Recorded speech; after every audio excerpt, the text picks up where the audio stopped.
Be me, 31F, Senior People and Culture Lead, work at a fintech startup, Masters in Media Studies. I firmly believe the tech industry is the last bastion of unchecked patriarchal gatekeeping. My career goal isn't just HR, it's structural dismantling of the meritocracy myth.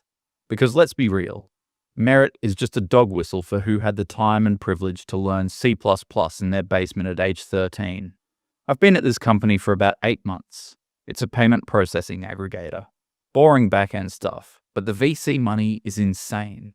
My job is to ensure the vibe is correct and that we are hitting our diversity KPIs. I take this very seriously. I have a manifesto pinned to the wall of my office. Code is political. Silence is violence. Comfort is complicity. I read it every morning while sipping my turmeric latte. Let me paint the picture of the battlefield. The office is divided into 2 distinct tribes. Tribe A, the growth, marketing, and people teams. Bright, bubbly, mostly women or soft-spoken guys in skinny jeans. We talk about bandwidth, holding space, and emotional runways. We use Slack emojis liberally. We plan the happy hours and the mindfulness sessions. Tribe B, the engineering team. A dark corner of the office where the blinds are always drawn. About 15 guys, 0 women in the back-end team, a statistic I lose sleep over. They don't use emojis, they use periods. They are the gatekeepers. Their leader is Alex, 37M, lead back-end architect. He looks like he hasn't slept since 2014. He speaks in efficiency, he doesn't care about my wellness check-ins, he cares about latency and throughput.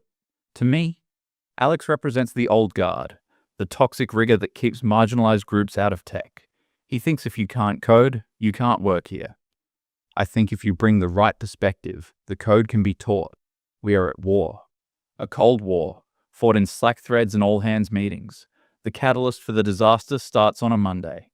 We have an opening for a junior back-end developer. Gary, CEO, 40s, desperate to be cool, calls a sync meeting. I bring my iPad Pro and my stylus. Alex brings a notepad and a pen that looks like it costs $2. Gary starts. Okay team, we need to fill this seat.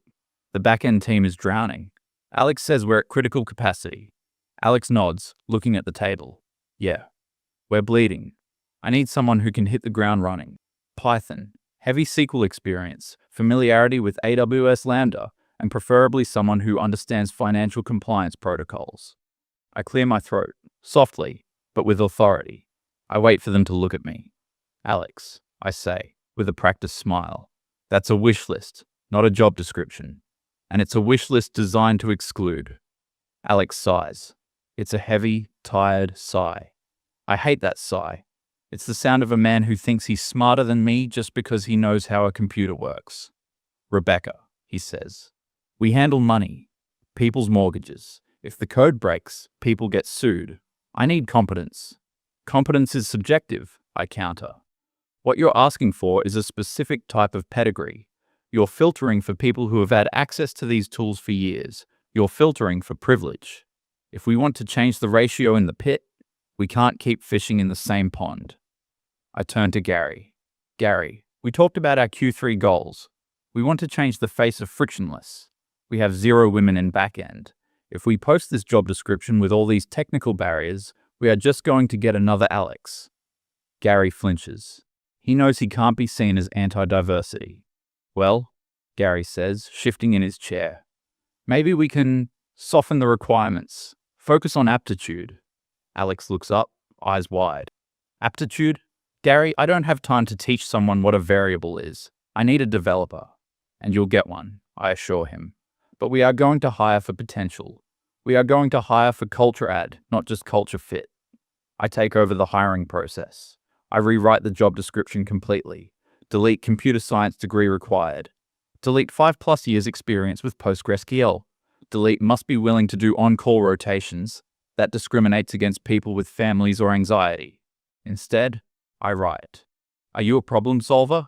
Do you view code as a language for social change? Join us. Requirements, curiosity, empathy, collaborative spirit, familiarity with logic systems. I posted on all the alternative job boards, not LinkedIn, not Stack Overflow, places where creatives and digital nomads hang out. Alex sends me a DM. Rebecca, I saw the post. You're hiring a philosopher, not a coder. This is going to end badly. I react with the shushing face emoji. I print out his message and put it in my evidence of resistance folder. It feels good to be in control. Applications start coming in, hundreds of them, mostly from people with bootcamp certificates and degrees in English or art history. I filter them myself. I use a blind screening process where I remove all technical project links because GitHub is a portfolio of privilege. I narrow it down to 3 candidates. Alex wants to do a technical screen first. I refuse. No, Alex. The technical screen is where the bias happens. You intimidate them with trivia. I do the culture screen first. If they pass the vibe check, you get to talk to them. Alex grinds his teeth but agrees. He has no choice. I find the chosen one. Her name is Sky. She's 24. Majored in digital humanities. Did a 12-week coding bootcamp called Code for the Soul. Women in Tech Edition. Her resume is a work of art. Minimalist aesthetic, pastel colors, pronouns prominently displayed. She lists her skills as holistic debugging, narrative coding, and community building. Under technical skills, she lists Python, familiar, SQL aware, and HTML/CSS proficient. Perfect. She's a blank slate. Someone we can mold. Someone who won't bring the toxic programmer baggage. I get her on a Zoom call. She has cool bangs and oversized glasses. She speaks softly, pauses to think, uses "I feel" statements. She tells me, I want to work in tech because I think algorithms are the new legislation, and we need more women writing them to dismantle the bias. I literally get chills. This is it. This is the future. I pass her immediately. Score, 10 out of 10. Phase 2, the battle of the technical interview. I schedule the technical round with Alex and Ken, another senior dev, a quiet guy who just wants to code and go home. I invite myself to the meeting. To ensure psychological safety, I tell them, Alex looks like he's walking to the gallows. Sky comes into the office. She looks nervous, vibrating with anxiety. I greet her with a hug. You're going to do great. Just be yourself. I'm here to make sure they treat you fairly. We sit in the conference room. Alex doesn't waste time. Hey Sky, thanks for coming. Let's go to the whiteboard. I want you to design a simple database schema for a library lending system. Sky stares at the whiteboard. She clutches her tote bag. A schema? Yeah, Alex says, holding out the marker. Just tables, users, books, loans. How do they relate? Sky doesn't take the marker. She looks at me, eyes wide. I actually don't work well with whiteboards, Sky says, her voice trembling. It feels very performative. I have processing delays when men are watching me. It's a pressure thing. Alex pauses. He looks at the marker, then at her. Okay, no whiteboard. Let's just talk. If I have a table of users and a table of books, and a user borrows a book, how do I link them? Sky thinks for a long time. Well, Sky says, you would create a connection, a relationship. Right? Alex says encouragingly. What is that relationship called in SQL? Sky goes blank. Silence stretches for 10 seconds. Bridge? Sky says. Alex rubs his face. A foreign key. It's a foreign key? Sky looks defeated. I haven't memorized all the patriarchal terminology. I focus more on the flow of data. Alex looks at me. He has that look. The, are you kidding me look? Patriarchal terminology? Alex repeats, confused. Yes, Sky says, gaining a little steam. The master/slave architecture, the aggressive syntax. I try to code in a way that is more circular. Okay, Alex says, his voice flat. Let's try some Python. Write a function that reverses a string. Sky types on her laptop. She struggles. She keeps deleting. She opens a new tab to Google it. Alex closes the laptop lid gently. No Googling, just the logic. How would you do it? Sky starts hyperventilating. This is really aggressive, Sky whispers. I feel like I'm being interrogated. You're mansplaining the question to me. I step in. Alex, stop. Stop what? I'm asking her to reverse a string. It's FizzBuzz level stuff, Rebecca. You're inducing panic, I say, voice cold. Look at her, she's shaking. You are creating a hostile environment. This is exactly what I mean about toxic rigor. You are testing her ability to handle aggression, not her ability to code. Coding is stress, Alex explodes. When the server goes down at 3 a.m., it's stressful. If she can't handle a string reversal in a quiet room, how is she going to handle a production outage? We don't hire for outages, I yell back. We hire for the 99% of the time when things are normal. We hire for culture. We hire to change the ratio. Sky is wiping tears from her eyes. I think I should go, Sky says. No, I say firmly. You stay. Alex, you're done. Ken, do you have any questions that aren't designed to humiliate? Ken looks terrified. What's your favorite text editor? VS Code. Sky sniffles. But I customized the theme to be softer. Cool, Ken says. Me too. Interview over. I march straight to Gary's office. I am shaking with rage. Alex just bullied a female candidate to tears. Gary looks pale. What? Did he insult her? He relentlessly grilled her on syntax until the poor girl had a panic attack. It was ableist and exclusionary.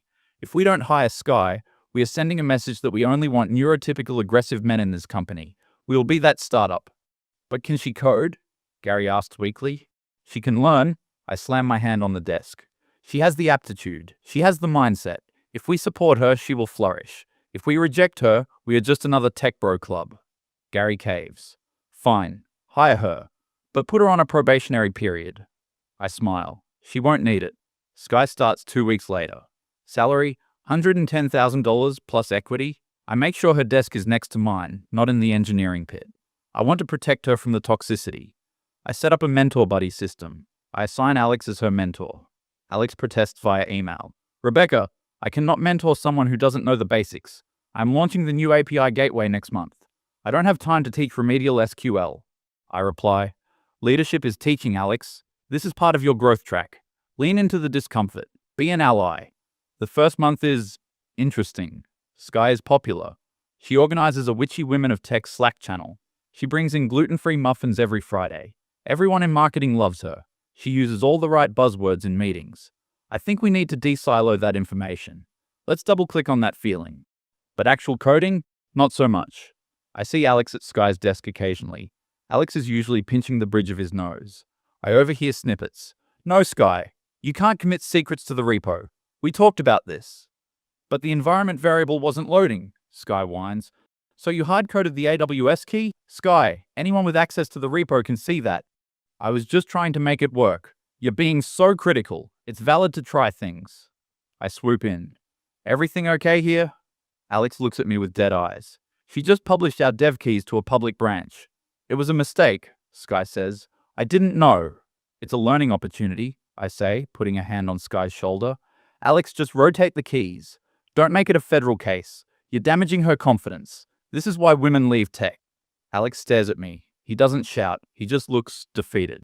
I'll rotate the keys, he says and walks away. I feel a surge of victory. I am protecting my sister. I decide the engineering team needs an intervention. They are too rough, too direct. I draft a new policy, the Inclusive Technical Communication Standard. I ban technical interrogation. No asking, why did you do this? It implies blame. Instead ask, what was the narrative behind this decision? No saying, this is wrong. Instead say, this is an interesting approach. Have we considered standards? I also ban gatekeeping access. I notice Alex hasn't given Sky access to the production database. I confront him.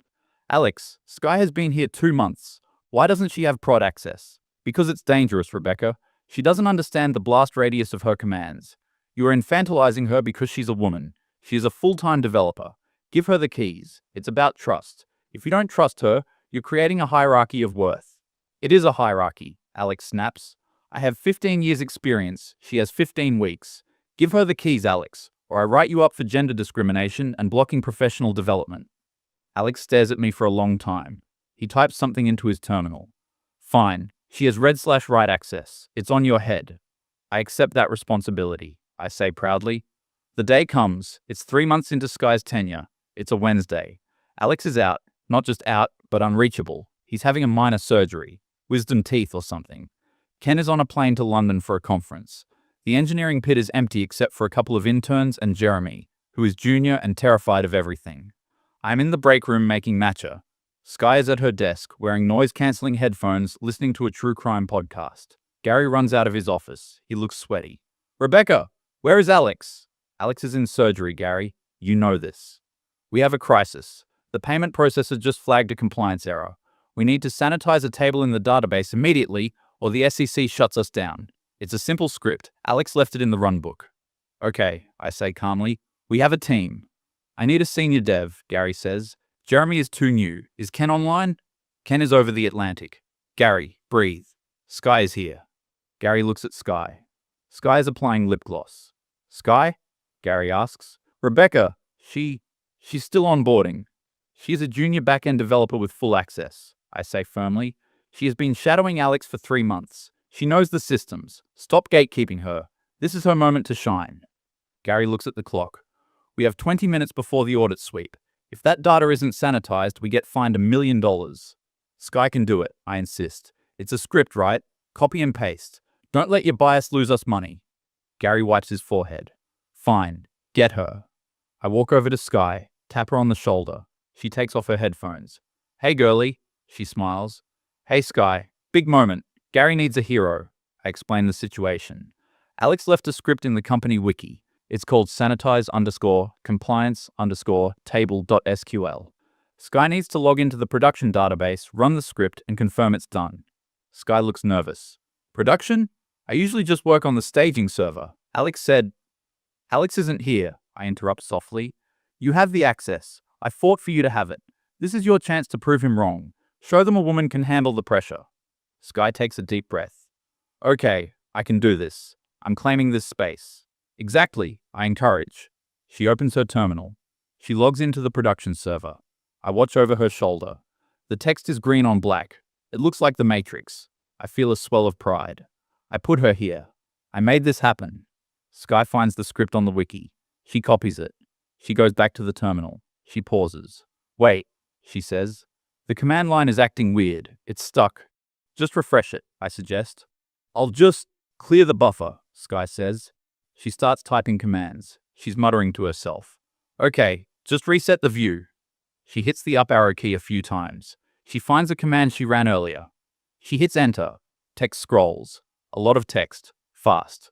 There, she says. It's running. We watch the screen. Suddenly the scrolling stops. A message pops up. Error. Connection terminated. 0 rows affected. Then, silence.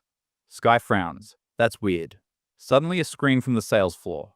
Hey, the dashboard just went blank. Another scream. Customers are chatting in. They can't log in. They're getting error 500.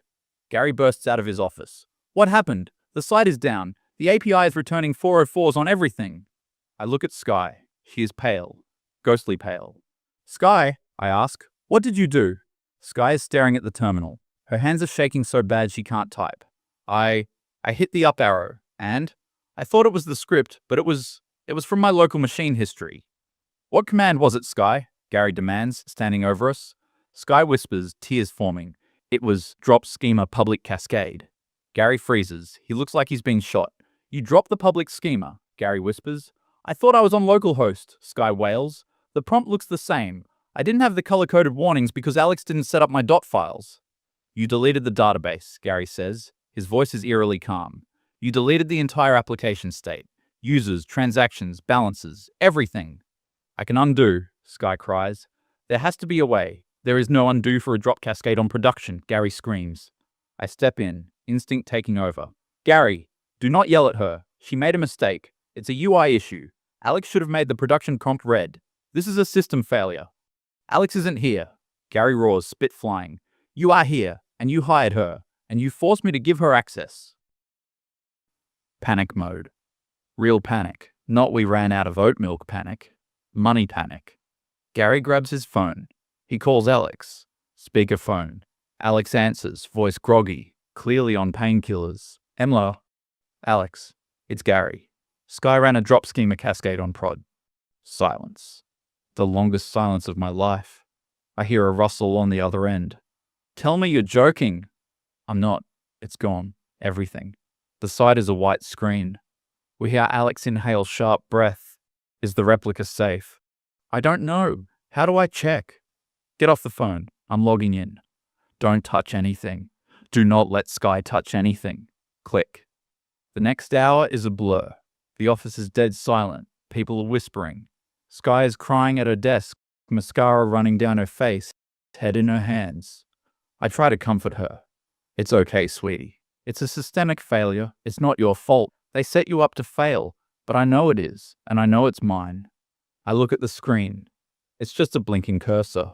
The blinking cursor of doom. Alex arrives 40 minutes later. He took an Uber. He looks like a zombie. He walks in. He doesn't look at me. He doesn't look at Sky. He sits at his desk. He starts typing. He types with a ferocity I have never seen. It's violent typing. Click, clack, click, clack. Fast, precise, rhythmic. Jeremy hovers behind him. "What are you doing?" Jeremy asks. "Point-in-time recovery from the WAL logs." Alex mutters through a mouth full of gauze. "Restoring to S3. Spinning up a new instance. Remapping the DNS." I don't know what any of that means, but I know what it sounds like. It sounds like competence. It sounds like the thing I mocked. It sounds like gatekeeping saving us. 2 hours later, Alex leans back. We're back. Lost about 15 minutes of data. I can reconstruct most of it from the payment processor logs manually. Gary collapses into a chair. "Oh my God, Alex, you saved us." Alex spins his chair around. He looks at Sky. Sky looks up, eyes red, face puffy. "I'm sorry, Alex. The prompt." Alex holds up a hand. "Stop. I don't care about the prompt. I don't care about your feelings." Alex turns to Gary. She goes, "Now." I step forward, adrenaline kicking in. "Now wait a minute," I start. "This is a coaching moment. We can't just fire her for a mistake. We need to look at the process." Alex looks at me. His eyes are dark circles of pain and exhaustion. "Rebecca," he says. And for the first time, he uses my name with zero politeness. "Shut up." I gasp. "Excuse me. You cannot speak to me like that. That is harassment." "I just saved this company from bankruptcy while bleeding from my jaw," Alex says, his voice flat. "I don't care about your HR handbook right now. You forced an unqualified person into a critical role because you liked her vibe. You bullied me into giving her keys she didn't understand. This isn't a mistake. It's negligence. Gross negligence." He looks at Gary. "Her or me, Gary. If she stays, I walk." Gary doesn't hesitate. Not for a second. "Sky, pack your stuff," Gary says. Sky sobs. "But the culture, the sisterhood." "The culture doesn't pay the bills," Gary says. "HR will mail you your check." Sky leaves. It's pathetic. She shuffles out the door. Nobody says goodbye. The marketing team doesn't look up, because when the money stops, the community evaporates. I stand there, defiant. "Gary, I need to speak with you in private." Gary nods. "Yeah, my office." We go into his office. I sit down, crossing my legs. "Gary, what happened out there was a display of toxic masculinity. Alex humiliated Sky. He humiliated me, and you let him. I am going to have to file a formal report." Gary stares at me. He looks different.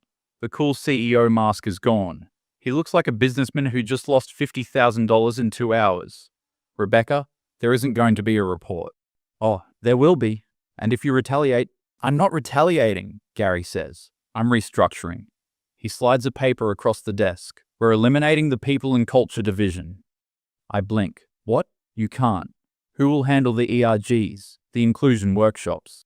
"Nobody," Gary says. "We're a startup.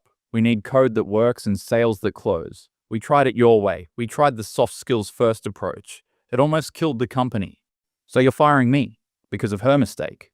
"I'm firing you because you created the environment for the mistake," Gary says. "You prioritized ideology over reality. You called competence exclusion. You called safety gatekeeping. You were wrong." "I was trying to build a better world," I shout, tears stinging my eyes. "It's a business, Rebecca," Gary says gently. "It's not a family. It's not a cause. It's a machine. And you threw a wrench in the gears because you thought the wrench looked pretty." "You're a dinosaur," I spit. "You and Alex. You'll be obsolete in 5 years. "Maybe," Gary says. "But today, the dinosaur fixed the database, and the poet deleted it. Please hand in your badge." I pack my office, my fiddle leaf fig, my framed manifesto. I take the evidence of resistance folder and dump it in the recycling bin. I walk out. I have to walk past the engineering pit. The blinds are still drawn. It's quiet, but it's not an oppressive silence anymore. I hear the low hum of conversation. Alex is explaining something to Jeremy. He's pointing at a screen. Jeremy is nodding, taking notes. They look focused. They look peaceful. They are solving problems. I pause for a second. I want to say something. I want to tell them they are toxic, that they are the problem. But the words stick in my throat, because the screen on the wall shows the transaction monitor. Green bars, traffic flowing, money moving, the world working. They didn't need me. They never needed me. I was just expensive noise. Be me. 4 hours later, sitting on the floor of my apartment, drinking wine out of a mug, checking LinkedIn. Sky has already posted. Heartbroken to leave frictionless today. Sometimes you find that a space isn't ready for your light. Excited for my next adventure in ethical coding. She has 200 likes, comments. So brave, their loss. You are a queen. I start typing a post. Today I learned that the tech industry still has a long way to go. I stop. I look at the cursor. I delete it. I close the tab. I open a new tab. Search query, SQL for beginners tutorial. I watch the first video. It's a guy with a thick accent explaining tables. It's boring. It's dry. It's objective. It doesn't care about my feelings. And for the first time in my life, I think that might be a good thing.